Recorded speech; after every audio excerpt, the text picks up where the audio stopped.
ताजपुर जंगल में शाम का समय था। हल्की हल्की सर्द हवा बह रही थी।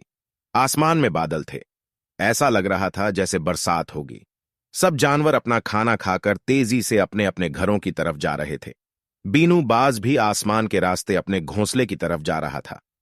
आज वह अपने घोंसले से बहुत दूर आ गया था, इसीलिए वह जल्दी से उड़ कर अपने घर पहुंचना चाहता था। अचानक उसकी निगाह नीचे एक पहाड़ी की ओट में पड़ी डिढ़ी। उसने देखा कि 4 भेड़िए अपने मुंहों पर कपड़ा बांधे और अपने आप को दूसरे जानवरों से बचाते व छुपाते हुए ताजपुर के जंगल की तरफ बाच रहे थे। बीनू बाज को उनकी इस हरकत पर कुछ शक हुआ। उसने एक बार तो सोचा कि मरने दो मुझे क्या, लेकिन उसने सुन रखा था कि उसके जंगल पर आने वाले नए साल के मौके पर कुछ आतंकी हमला कर सकते हैं। तो उसने उन 4 भेड़ियों की हरकत के बारे में पता लगाने का निश्चय किया।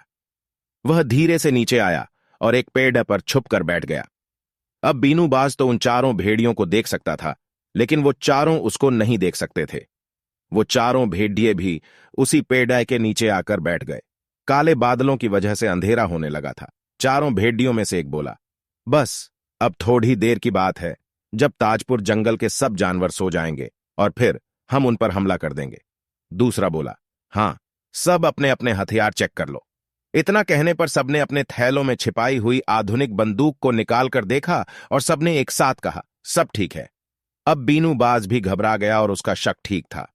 अब उसने सोचा कि सब जंगल वालों को इसके बारे में बताना चाहिए, जिससे कि वो अपने बचाव में कुछ कर सकें। वह तुरंत धीरे से उस पेड़ से उड़ा और वह अपने ताजपुर जंगल के द्वार पर पहुंचा। डर और घबराहट से वह पसीने पसीने हो रहा था। उसको इस हालत में देखकर खेमू खरगोश बोला, अरे बीनू, इतना घबराए और बदहवास से कहां भागे जा रहे हो? इतना सुनकर बीनू बाज रुका और नीचे आकर खेमू खरगोश के पास बैठ गया। उसने जल्दी से उन आतंकी भेड़ियों की बात उसे बताई। अब खेमू खरगोश भी परेशान हो गया और काफी घबरा गया। बीनू बाज जाने लगा और बोला, मुझे सारे जंगलवासियों को बताना पड़ी ढेगा।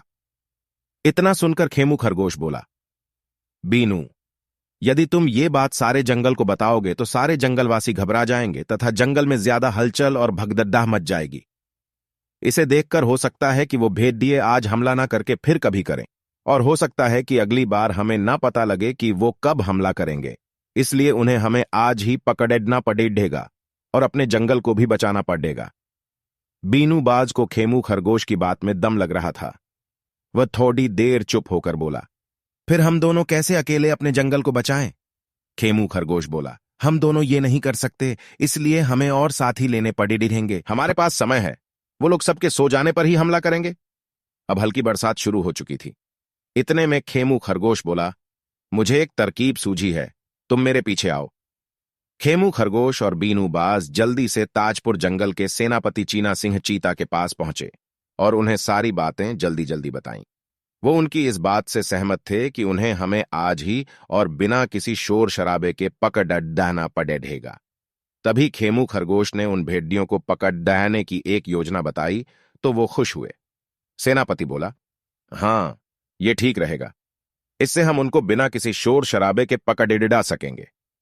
वो तीनों मिलकर अजगर भाइयों के पास पहुंचे और उनको भी सारी बातें बताईं, तो वो भी झट से उनके साथ चलने को तैयार हो गए। वो सब मिलकर जुगनू के मोहल्ले में पहुंचे और उनको भी बात बताकर अपने साथ ले लिया। वो सब भी सहायता को तैयार हो गए और उनके साथ चल दिए। अब सब मिलकर बीनू बाज के पीछे उन छुपे भेड़िए आतंकियों के ठिकाने की तरफ चल दिए। जब वो सब उन आतंकियों के पास पहुंच गए तो बीनू ने उन्हें रुकने का इशारा किया। अंधेरा काफी हो गया था और अब बरसात भी तेज थी, लेकिन उन सबको दिख रहा था कि वो आतंकी वहीं छिपे हुए हैं। अब सेनापति चीना सिंह चीता ने कहा, अब हमें अपनी योजना पर काम करना है। बीनू, तुम अपनी चोंच में उठाकर इन अजगर भाइयों को पेड़ की डाल पर ठीक उन आतंकियों के सिर के ऊपर बैठा कर आओ। सेनापति ने अजगर भाइयों को कहा कि जैसे ही ये सब जुगनू पेड़ से एक साथ तेज रोशनी करें तो तुम उन 4 भेड़ियों पर पेड़ पर से हमला करके दबोच लेना और उसके बाद मैं और खेमू उनको जाल डालकर कैद कर लेंगे। उन 4 ने सहमति से सिर हिलाया।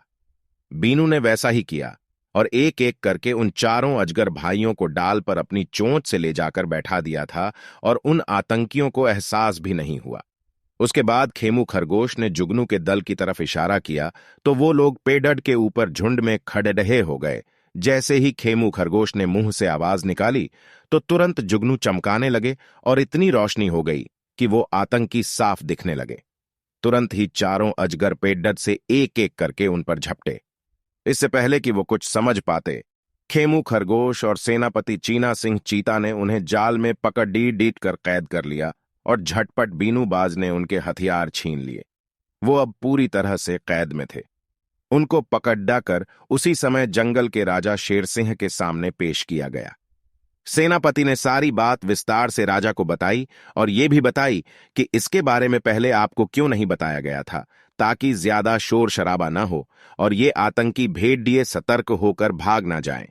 राजा ने खेमू खरगोश, बीनूबाज, अजगर भाइयों और जुगनू भाइयों को उनकी बहादुरी का इनाम दिया और उन आतंकियों को कैद में डाल दिया।